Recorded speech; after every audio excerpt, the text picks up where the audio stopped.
ओम शांति। 12 अप्रैल 2026 अव्यक्त बाप दादा के महावाक्य। ओरिजिनल डेट 30 नवंबर 2009। बाप व सर्व का प्रिय बनने के लिए संतुष्ट मणि बन हर परिस्थिति के प्रभाव से मुक्त रहो। आज चारों ओर के संतुष्ट आत्माओं को देख रहे हैं। संतुष्ट मणियां चारों ओर अपनी मणि की चमक फैला रही है। सबसे बड़े से बड़ी स्थिति है ही संतुष्टता की। सदा संतुष्ट सभी को प्रिय लगते हैं। बाप को तो प्रिय है ही। सदा संतुष्ट वही रह सकता है जिसको सर्व प्राप्तियां हैं। प्राप्तियों का आधार संतुष्टता है। इसलिए ऐसी आत्माएं सर्व ब्राह्मण आत्माओं को प्रिय हैं। सर्व प्राप्तियां अर्थात सदा संतुष्ट। संतुष्ट आत्मा का वायुमंडल में भी प्रभाव पड़ता है और सर्व प्राप्तियां हैं परमात्मा की देन। परमात्मा बाप द्वारा सर्व शक्तियां, सर्व गुण, सर्व खजाने प्राप्त की हुई आत्मा सदा संतुष्ट रहती है। संतुष्ट आत्मा की स्थिति सदा प्रगतिशील रहती है। परिस्थिति संतुष्ट आत्मा के ऊपर प्रभाव नहीं डाल सकती, क्योंकि जहाँ संतुष्टता है वहाँ सर्व शक्तियाँ, सर्व गुण स्वतः ही आते हैं। एक संतुष्टता अनेक गुणों को अपना लेती है। तो हर एक अपने से पूछे कि मैं सदा संतुष्ट आत्मा रहती हूँ। संतुष्ट आत्मा सदा सर्व के बाप के समीप और समान स्थिति में रहती है। लेकिन इस स्थिति में रहने के लिए बहुत साक्षी दृष्टा अवस्था चाहिए, त्रिकालदर्शी अवस्था चाहिए। हर कर्म त्रिकालदर्शी अर्थात हर बात के तीनों कालों को परख फिर कर्म करने वाले। इसके लिए दो बातें आवश्यक हैं। वह दो बातें हैं संबंध और संपत्ति। संबंध भी अविनाशी, संपत्ति भी अविनाशी। वह प्राप्त होता है अविनाशी बाप द्वारा। जब अविनाशी संपत्ति और संबंध प्राप्त हो जाता तो आत्मा सदा संतुष्ट और बाप की सर्व आत्माओं की अति प्रिय हो जाती है। कोई भी परिस्थिति माया के रूप में आती है तो घबराते नहीं है। ऐसे महसूस करते हैं जैसे बेहद के पर्दे पर मिकी माउस का खेल चल रहा है। परेशान नहीं होते। मिकी माउस का खेल देख मनोरंजन करते हैं। माया के भिन्न भिन्न रूप भिन्न भिन्न मिकी माउस के रूप में अनुभव करते हैं। ऐसी स्थिति का अनुभव बाप द्वारा सर्व को प्राप्त करना ही है और किया भी है। बाप दादा देखते हैं निर्भय एकाग्र बुद्धिवन विजयी आत्माएं कोई भी परिस्थिति में डगमग नहीं होते। जो बाप के हर बच्चे में शुभ आशा है कि हर बच्चा सदा विजयी बन बाप को अपना विजय का स्वरूप दिखावे, तो हर एक अपने से पूछे मैं कौन। बाप दादा ने पहले भी सुनाया है कि कभी कभी का शब्द समय प्रमाण अभी ब्राह्मण डिक्शनरी से समाप्त कर दो। जब बाप से सदा का वर्षा लेना है तो हर प्राप्ति सदा प्राप्त हो, क्योंकि बाप के दिल की आशाओं को पूर्ण करने वाले आशाओं के दीपक हैं। उनके संकल्प में भी कभी कभी शब्द आ नहीं सकता। क्यों? सदा बाप के साथ और बाप के साथी हैं। साथ रहने वाले भी और साथी बन विश्व परिवर्तन का कार्य करने वाले। तो बोलो सदा का वरदान बाप दादा द्वारा प्राप्त कर लिया है ना। यह तो जन्म लेते ही बाप दादा हर बच्चे को सदा यही वरदान देते हैं, सदा योगी भव, पवित्र भव। उस वरदान द्वारा जो भी प्राप्तियां होती हैं वह सदा के लिए होती हैं, कभी कभी के लिए नहीं। तो सभी बच्चे सदा के अधिकारी हैं, क्योंकि बाप का हर बच्चे से, चाहे लास्ट बच्चा है, लेकिन बाप को हर बच्चे से दिल का प्यार है, क्योंकि जो बड़े बड़े लोग हैं अपने को समझदार समझते हैं, वह भी बाप को पहचान नहीं सके, लेकिन बाप दादा के लास्ट बच्चे ने बाप को पहचान लिया, दिल से कहते हैं मेरा बाबा। इसलिए बाप का हर बच्चे से अविनाशी प्यार है, इसलिए हर बच्चे को बाप का वरदान है। बच्चे चाहे नंबरवार हैं, लेकिन बाप दादा रोज एक ही समय, एक ही वरदान सभी बच्चों को इकट्ठा देते हैं। बाप दादा का हर बच्चा नंबरवार भले है, लेकिन मेरा बाबा कहा तो हर रोज वरदान के अधिकारी बन गया। हर एक बच्चे को चाहे कहाँ भी रहते हैं, इंडिया में रहते हैं या फॉरेन में रहते हैं, लेकिन वरदान सभी को एक ही बाप दादा का मिलता है और वरदान को प्राप्त कर खुश भी होते हैं। लेकिन दो प्रकार के बच्चे हैं। एक बच्चे वरदान को देख खुश जरूर होते हैं, लेकिन आगे नंबर वही लेते हैं जो सिर्फ वरदान को देख खुश नहीं होते, वर्णन नहीं करते कि यह मेरा वरदान है, लेकिन वरदान को फलीभूत करते हैं। वरदान से लाभ लेकर वरदान का फल निकालते हैं। बीज है, लेकिन बीज को फलीभूत नहीं करे, फल नहीं निकाले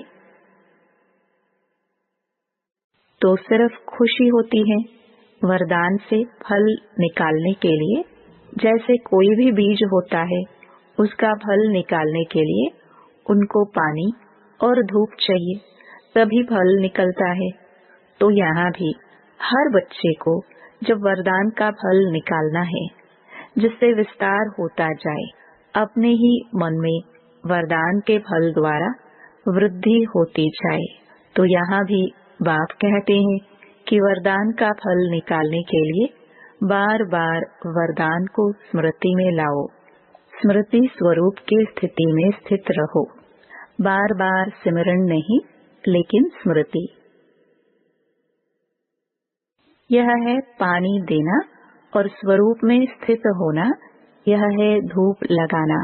तो यह फलीभूत होने से स्वयं में भी बहुत शक्ति भरती है और दूसरे को भी उस फल द्वारा शक्ति का अनुभव करा सकते हैं। बाप दादा अभी क्या चाहते हैं? क्योंकि बाप दादा कुछ समय से लेके समय की वार्निंग दे रहे हैं। हर बच्चे की पढ़ाई की रिजल्ट का समय अचानक आना है, इसके लिए सदा एवर रेडी। साथ साथ बाप दादा यह भी इशारा दे रहे हैं कि अभी समय है उड़ती कला के तीव्र पुरुषार्थ का। चल रहे हैं नहीं, उड़ रहे हैं। साधारण रीति से अपनी दिनचर्या व्यतीत करना, अब वह समय कॉमन पुरुषार्थ का गया। इसलिए बाप दादा इशारा दे रहे हैं, हर सेकंड, हर संकल्प चेक करो। मानो अपना तीव्र पुरुषार्थ न कर 1 घंटा साधारण पुरुषार्थ में रहे और 1 घंटे में ही अचानक अगर फाइनल पेपर का टाइम आ गया तो अंत मते सोगति। वह 1 घंटे का साधारण पुरुषार्थ कितना नुकसान कर देगा। इसलिए बाप दादा हर बच्चे को, हर संकल्प, हर सेकंड समय के महत्व को, समय प्रति समय इशारा दे रहे हैं। हलचल के समय अचल रहने का पुरुषार्थ तीव्र पुरुषार्थी ही कर सकता।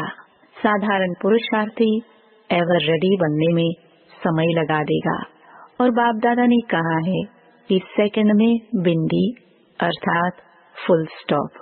अगर तीव्र पुरुषार्थी नहीं होगा तो क्या होता है? अनुभवी तो है, फुल स्टॉप के बजाय क्वेश्चन मार्क तो नहीं बन जाएगा। बिंदी कितना सहज है और क्वेश्चन कितना टेढ़ा बांका है। फुल स्टॉप तो फुल स्टॉप हो जाए, कॉमा की मात्रा भी नहीं हो, आश्चर्य की मात्रा भी नहीं हो। क्या करूं यह सोचने का भी समय नहीं मिलेगा। तो कोई भी बच्चा यह सोच नहीं सकता कि इतना फास्ट पुरुषार्थ करना ही पेपर में पास होना है। बाप दादा देखते हैं अभी भी कारणे अकारणे, क्यों, क्या, कैसे, ऐसे, यह कोई बच्चों के रोज के चार्ट में दिखाई देता है। बहुतों के चार्ट में बाप दादा ने देखा है कि वेस्ट थॉट्स की तरह समय ले लेती है और वेस्ट की रफ्तार ऐसी तीव्र हो जाती है जो साधारण संकल्प का 1 घंटा और फास्ट संकल्प का 1 मिनट। इसलिए आज यह देख रहे थे कि सबकी प्रिय बाप दादा की प्रिय संतुष्ट आत्माएं कौन कौन है। संतुष्ट आत्मा के संकल्प में भी यह क्यों, क्या की भाषा स्वप्न में भी नहीं आएगी, क्योंकि उस आत्मा को विशेष 3 बातें, 3 बिंदियां याद रहती हैं, आत्मा, परमात्मा और ड्रामा। 3 ही समय पर कार्य में लगा सकते हैं, क्योंकि ऐसे समय पर सर्व शक्तियों का खजाना आवश्यक है और मास्टर सर्वशक्तिवान वह है जो जिस समय जिस शक्ति को ऑर्डर करे वह हाजिर हो जाए।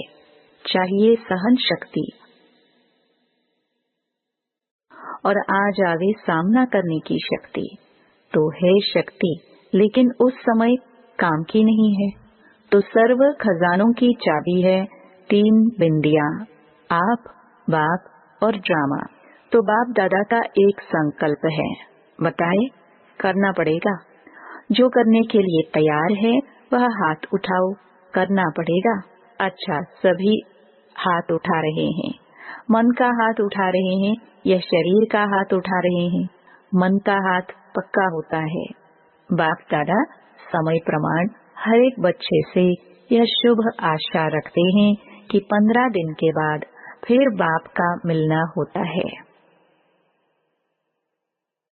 तो यह जो 15 दिन बीते उसमें यह विशेष अभ्यास करो। ट्रायल के लिए रहना तो सदा है, लेकिन 15 दिन की ट्रायल करो और अपने अपने कनेक्शन वाले सेंटर्स को भी कराओ। चक्कर लगा के फोन करके उनको याद दिलाओ कि होमवर्क कर रहे हो। होमवर्क क्या है? इजी है। हर एक भिन्न भिन्न सर्कमस्टेंसेस बातों से क्रॉस तो करते ही हैं, लेकिन यह 15 दिन हर एक को संकल्प, वाणी और कर्म में कम से कम 100% मार्क्स लेनी है। फिर भी बाप दादा 20% छुट्टी देते हैं। है मंजूर? मंजूर है? देवे यह काम देवे? अच्छा, 15 दिन। माया भी सुन रही है। बातें तो आएंगी, बातों को नहीं देखना, पास होना है, यह याद रखना। 15 दिन कोई बड़ी बात नहीं है, लेकिन हर एक सच्ची दिल, साफ दिल से स्वप्न में भी संकल्प, वाणी और कर्म में पास होके दिखाए। हो सकता है? हो सकता है। टीचर्स बताओ, हो सकता है? 15 दिन तो कुछ भी नहीं है, लेकिन बाप दादा ट्रायल के लिए कर रहे हैं। संकल्प भी वेस्ट नहीं, युद्ध नहीं, विजयी। 15 दिन के फुल विजयी। मुश्किल है या इजी है? इजी है, हाथ उठाओ। इजी है तो बाप दादा यह 15 दिन की रिजल्ट देखेंगे, फिर आगे बढ़ाएंगे। 15 दिन तो कोई भी कर सकता है, कर सकता है ना? मधुबन वाले हाथ उठाओ। यह आगे आगे मधुबन बैठा है, बहुत अच्छे हैं। फॉरेनर्स या इंडिया वाले सभी को करना है। गांव वाले या बड़े शहर वाले सबको 15 दिन का रिकॉर्ड रखना है। क्या क्यों का क्वेश्चन न उठे, क्या करे बात ही ऐसी हुई, यह नहीं बताना। 80% लेना ही है। फिर भी बाप दादा हल्का कर रहे हैं, 20% छोड़ रहा है, क्योंकि बाप दादा देखते हैं कि कहाँ कहाँ चलते चलते माया अलबेलापन और आलस्य में ले आती है। रॉयल आलस्य यह था, यह रॉयल आलस्य। अलबेलापन यह तीव्र पुरुषार्थ में कमी डालता है, क्योंकि अभी बाप दादा सभी जो भी स्टूडेंट हैं, हर एक स्टूडेंट को अभी पहले या 15 दिन की रिहर्सल करा के कुछ समय ऐसे ही अभ्यास कराने चाहते हैं। जो सभी से हाथ उठवाए, एवर रेडी तो सभी हाथ उठा सके। इसके लिए बहुत समय का अभ्यास चाहिए। इसलिए अभी यह थोड़ा सा अभ्यास कराते हैं। अच्छा, पहले बारी कितने आए हैं वह उठो। अच्छा है, आपको बाप दादा के सामने आने के दिन का बहुत बहुत मुबारक हो, मुबारक हो। बाप की नजर बच्चों पर पड़ी और बच्चों की नजर बाप के ऊपर पड़ी, तो बहुत बहुत बधाइयाँ हैं। अच्छा, और केक तो नहीं है, लेकिन खुशी का केक खा लो। अच्छा है, अभी देरी से आए हो, लेकिन फास्ट जाके नंबर आगे ले सकते हो। इसलिए बाप दादा की तरफ से और सर्व आपके साथी भाई और बहनों का सबका मुबारक हो, मुबारक हो। ऐसा मिसाल होगा जो लास्ट आने वाला भी फास्ट जाके फर्स्ट लाइन में आ सकता है। अच्छा, चारों ओर के बाप दादा की आशाओं को पूर्ण करने वाले आशाओं के दीपक, क्यों क्या की भाषा से न्यारे रहने वाले, सदा एक रस, सदा एक बाबा, दूसरा ना कोई। बाप में ही विशेष जीवन के 3 संबंध, बाप, शिक्षक, सतगुरु अनुभव करने वाले, बाप से वर्षा, टीचर से पढ़ाई का वर्षा और सतगुरु से वरदानों का वर्षा प्राप्त करने वाले पदम गुणा भाग्यवान हर बच्चे को बाप दादा का याद प्यार और नमस्ते। दादियों से इस बार चारों ओर सेवाओं के प्रोग्राम बहुत अच्छे हुए हैं। सभी ने सभी को मदद भी अच्छी की है। किसी को सोच नहीं करना पड़े कैसे करे, करना ही है। 1-2 की मदद से सभी प्रोग्राम अच्छे हुए। आवाज तो फैल गया है, संदेश तो मिला, अभी आगे बढ़ो। योग से सभी ने बहुत अच्छी अनुभूति की, क्योंकि टॉपिक ही थी ना, वरदान लेना है। तो योग के प्रोग्राम से अनुभव किया। पंजाब जोन के सेवाधारियों से पंजाब को ड्रामानुसार यह सन्यासियों महात्माओं की सेवा का चांस अच्छा मिला हुआ है और कर भी रहे हैं। पंजाब में स्थापना के समय पर जैसे सेवा आरंभ हुई, वैसे सहयोगी और वारिस क्वालिटी वाले निमित्त बने। जितना ही हंगामे वाले थे, उतने ही शेयर क्वालिटी भी निकली। अभी पंजाब को क्या करना है, यह विशेषता तो है। अभी पंजाब वाले कोई ऐसा शेयर तैयार करे, नामी ग्रामी, जो सभा में माइक बन अपना अनुभव सुनाए। माइक बड़ा हो, छोटा नहीं। जैसे गवर्नमेंट के वीआईपी तो अलग होते हैं, लेकिन महात्माओं में भी वीआईपी होते हैं। ऐसा कोई बड़ा माइक तैयार करो जो अपने अनुभव से औरों को उमंग में लाए। ऐसा कोई निकालो, तैयारी करो। हो सकता है, क्योंकि आजकल सभी समझते हैं कि साधु संत की सेवाएं तो द्वापर से शुरू हुई, लेकिन आप समान ऐसे बड़ा गुरु दूसरे को शिष्य को बनवाए, ऐसा एग्जाम्पल उन्हों में नहीं होता। और बाप दादा ने अपने से भी होशियार बच्चों को तैयार किया है। जो पब्लिक में आते हैं, इसलिए पंजाब कोई नवीनता करके दिखाओ। वीआईपी तो सब तरफ से आते हैं, लेकिन आप ऐसा लाओ जो सभी सुन करके जग जावे, संदेश मिल जाए। हो सकता है, देखेंगे। थोड़ा समय तो लगता है, लेकिन ऐसा कोई तैयार करके दिखाओ। बाकी वृद्धि तो हो रही है। अच्छा, वरदान। बाप के हाथ और साथ की स्मृति से मुश्किल को सहज बनाने वाले बेफिक्र व निश्चिंत भव। जैसे किसी बड़े के हाथ में हाथ होता है तो स्थिति बेफिक्र व निश्चित रहती है। ऐसे हर कर्म में यही समझना चाहिए कि बाप दादा मेरे साथ भी हैं और हमारे इस अलौकिक जीवन का हाथ उनके हाथ में है, अर्थात जीवन उनके हवाले है, तो जिम्मेवारी भी उनकी हो जाती है। सभी बोझ बाप के ऊपर रख अपने को हल्का कर दो। बोझ उतारने व मुश्किल को सहज करने का साधन ही है बाप का हाथ और साथ। स्लोगन। पुरुषार्थ में सच्चाई हो तो बाप दादा की एक्स्ट्रा मदद का अनुभव करेंगे। ये अव्यक्त इशारे। महान बनने के लिए मधुरता और नम्रता का गुण धारण करो। अगर आपसे कोई टक्कर लेता है तो आप उसे अपने स्नेह का पानी दो। आप अपने मधुरता और नम्रता के गुण को नहीं छोड़ो। नम्रता की ड्रेस पहनकर रहो। यह नम्रता ही कवच है जो सेफ्टी का साधन है। संस्कारों की रास मिलाने का सबसे सहज तरीका है। स्वयं नम्रचित और मधुरता संपन्न बन जाओ। दूसरे को श्रेष्ठ सीट दे दो। ओम शांति।